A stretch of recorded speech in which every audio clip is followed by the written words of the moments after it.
IPS अफसर देख लीजिए, बहुत बड़ी मात्रा में बिहार के लोग मिलेंगे।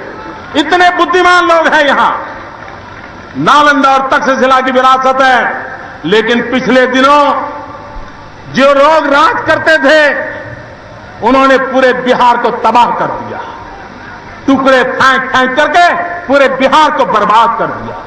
बिहार को ऐसा गड्ढा कर दिया था, गड्ढा, ये हमारे सुशील जी और उनके साथियों को वो गड्ढा भरने में 5 साल चला गया, गड्ढा भरने में 5 साल। जिस प्रकार से सुशील जी ने वित्त की मैनेजमेंट की है, फाइनेंशियल डिसिप्लिन लाया है, मैं सुशील जी को बधाई देना चाहता हूं। भाइयों बहनों, एक जमाना था बिहार में 1 साल में 5 किलोमीटर रोड नहीं बनता था। आज बिहार के अंदर हर दिन 5 किलोमीटर रोड बनाने का काम हमारे साथी कर पाए हैं। मित्रों, एक जमाना था बिहार के हेल्थ के सर्विस के सेक्टर पर बिहार का आदमी जाने में विश्वास नहीं करता था, उसको भरोसा नहीं होता था। आज हमारे लोगों ने जिस प्रकार से आरोग्य की सेवाओं को सज्ज किया है, आज बिहार के गांव के व्यक्ति को भी सरकार की अस्पताल में भरोसा हो गया है, मरीज को वहां सेवा मिलने लगी है।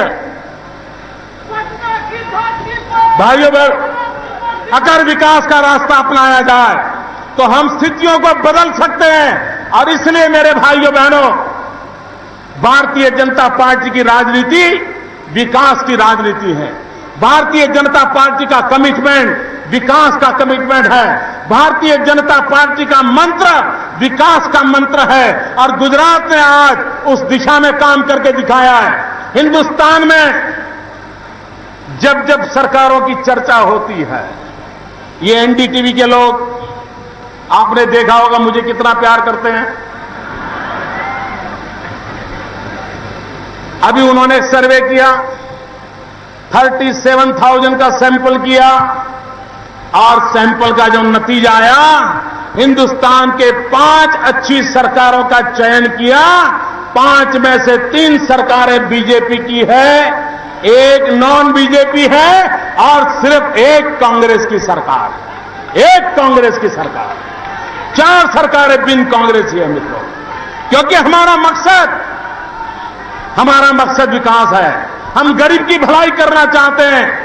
भाइयों बहनों, अगर एक बार विकास का रास्ता अपनाया जाए, हमारे देश में आपातकाल में श्रीमती इंदिरा गांधी जी ने एक 20 पॉइंट प्रोग्राम चलाया।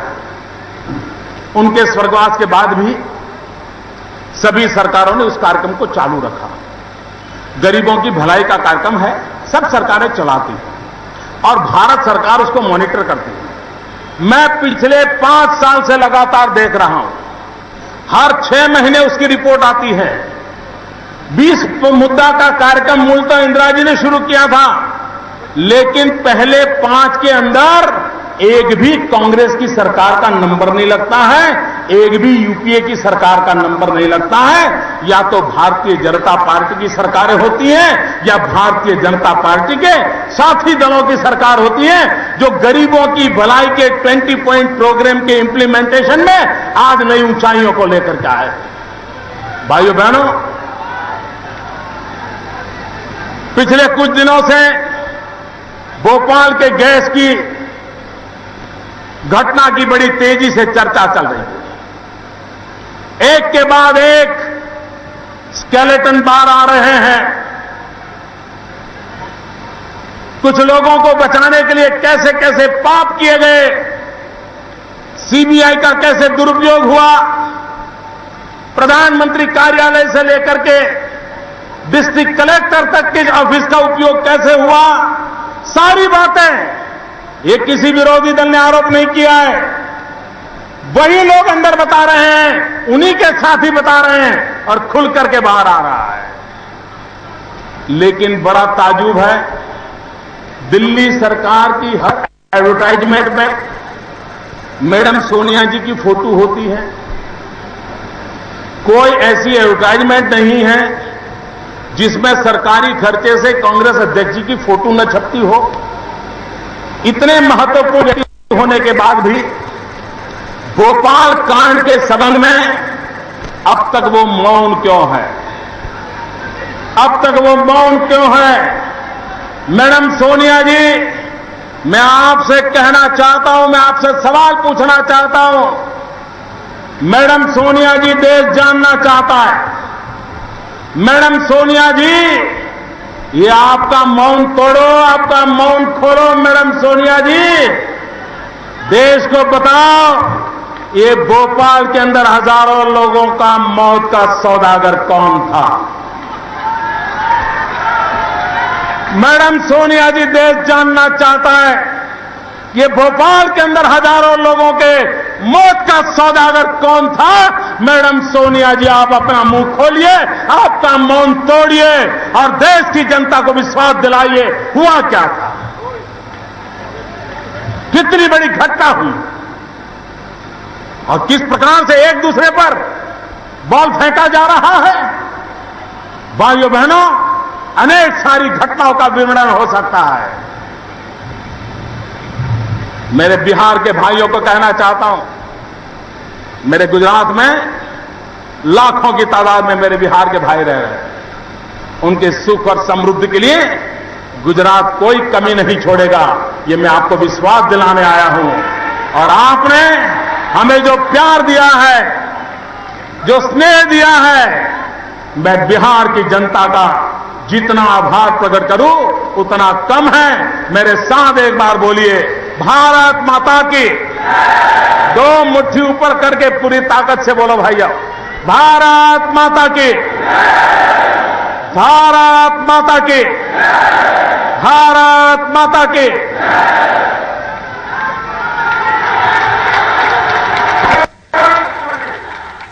तो पटना के गांधी मैदान में स्वाभिमान रैली को संबोधित करते हुए नरेंद्र मोदी का वही अंदाज देखने के लिए मिला जिसके लिए मोदी जाने जाते हैं। हालांकि खुलकर भले ही उन्होंने कुछ न कहा हो, लेकिन कहीं ना कहीं ढके छुपे अंदाज में बहुत ही आहिस्ता से नीतीश कुमार की जो नाराजगी थी, नीतीश कुमार की तरफ से जो आरोप लगाए जा रहे थे, खुलेआम मीडिया में आकर उन तमाम आरोपों का जवाब भी दे गए नरेंद्र मोदी इस रैली के जरिए।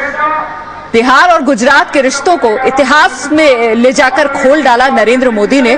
चाहे महात्मा गांधी के जिक्र की बात हो या फिर जेपी की, इन जैसे नामों को लेकर एक तरह से अपनी छवि बदलने की कोशिश और साथ ही साथ जो प्रगाढ़ रिश्ता रहा है गुजरात और बिहार का, उसे जाहिर करने की भी कोशिश देखने के लिए मिली नरेंद्र मोदी की तरफ से। सीधे रुख करेंगे इस वक्त जी न्यूज के संपादक सतीश के सिंह हमारे साथ मौजूद हैं। सतीश, नीतीश ने जो नाराजगी दिखाई थी, ऐसा लगता है उसे दिल से लगा लिया नरेंद्र मोदी ने?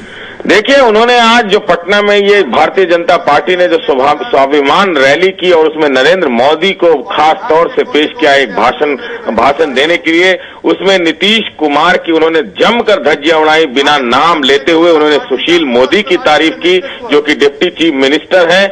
और हम जो तस्वीरों में भी देख रहे हैं, उनके चेहरे पे हंसी है।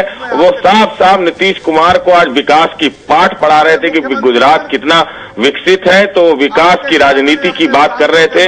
नीतीश कुमार का नाम नहीं लिए बिना जो अपनी उन्होंने एक स्वाभिमान को चुनौती समझी है, जिसमें नीतीश कुमार ने साथ छपे फोटोग्राफ से अपने आप को अलग कर लिया था, वहां पर उन्होंने अपनी मौजूदगी या अपना प्रेजेंस कहें या अपनी ताकत जो जुबान से होती है वो दिखाने का उन्होंने प्रयास यहां पर किया है। भोजपुरी में उन्होंने अपने कुछ अल्फाज कहे। भोजपुरी जो बिहार की एक खास भाषा है, एक आंचलिक भाषा है, वहां पे भोजपुरी का उन्होंने उपयोग किया, ये बताने के लिए कि वो बिहार से कितने करीब हैं। और इस कदर से लगता है कि जैसे आपने पहले ही कहा कि उन्होंने दिल से लगा लिया है, तो उन्होंने अपने ताकत